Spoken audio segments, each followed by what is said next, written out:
Hey everybody, welcome back. Today we're going to be using our Ninja Creami Deluxe to make sugarless, high-protein peanut butter cup ice cream. So you ready? Let's get into this.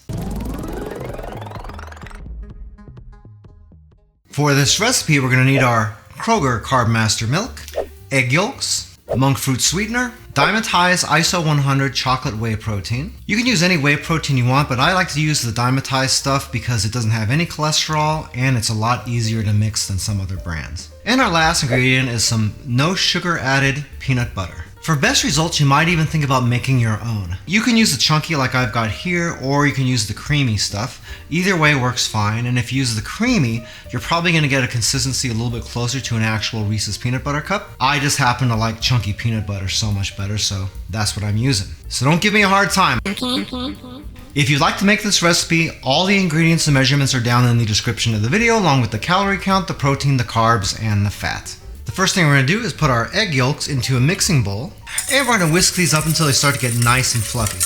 You're going to be able to tell they're ready because they're going to go from this darker orange color to kind of a lighter yellow color, so they're going to sort of look like what you see on the edges here. This will probably take about 2 minutes or so. And once it starts looking a little bit like this, then we are ready to add our monk fruit sweetener. So we'll add that in, and we're going to whisk this until this gets smooth and we don't see a whole lot of granule bits, and especially no actual white granule bits. We'll make sure this gets mixed at least relatively well here.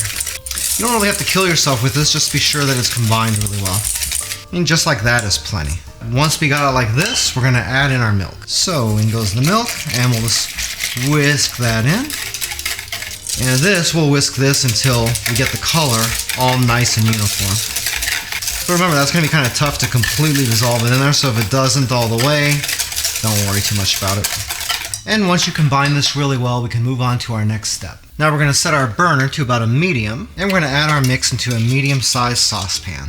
For this part, having a digital thermometer is going to be a big plus. What we're going to do here is we're going to heat this to about 170 degrees to temper the eggs. But once we hit 110 degrees, that's the point where we're going to add in our whey protein. That way this will be warmed up a little bit and it'll make it much easier for us to mix that protein in here. Also be sure to stir this pretty frequently because we don't want the mix to burn, because burned ice cream tastes like crap. Okay, once we reach about 110 degrees or so, we can add in our whey protein. So we're going to pour this in a little bit at a time, and we're going to whisk it in as we go. The reason we're putting it in slowly is because if we put too much in there at once, all it's going to do is clump. Even adding in a little bit of time like this, depending on which whey protein you use, is probably still going to produce a little bit of clumping. I wouldn't worry too much about it, just do the best job you can, because when you process this in the Ninja Creami at the very end of the recipe, a lot of that's going to go away anyway.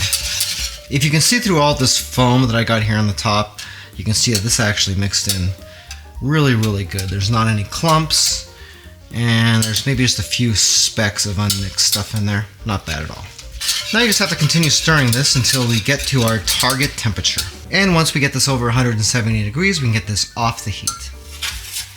At this point, you're going to want to let your mix cool down to room temperature before you pour it into your creamy pint. You don't have to wait until it's completely cooled down, but you'll get better results and you'll have less ice crystals forming if you do.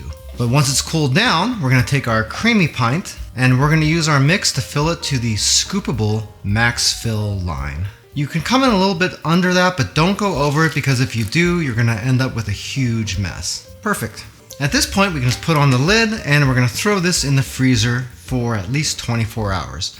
You'll see that we didn't use this peanut butter yet. That's because we're not going to put it into the mix. We are going to use this as a mix-in at the very end of the recipe. You can put this right into your mix on the stove, but I don't recommend doing that because the results aren't anywhere near as good. That and the fact that you're going to get all of this concentrated in the one area, probably the very bottom of this, no matter what you do.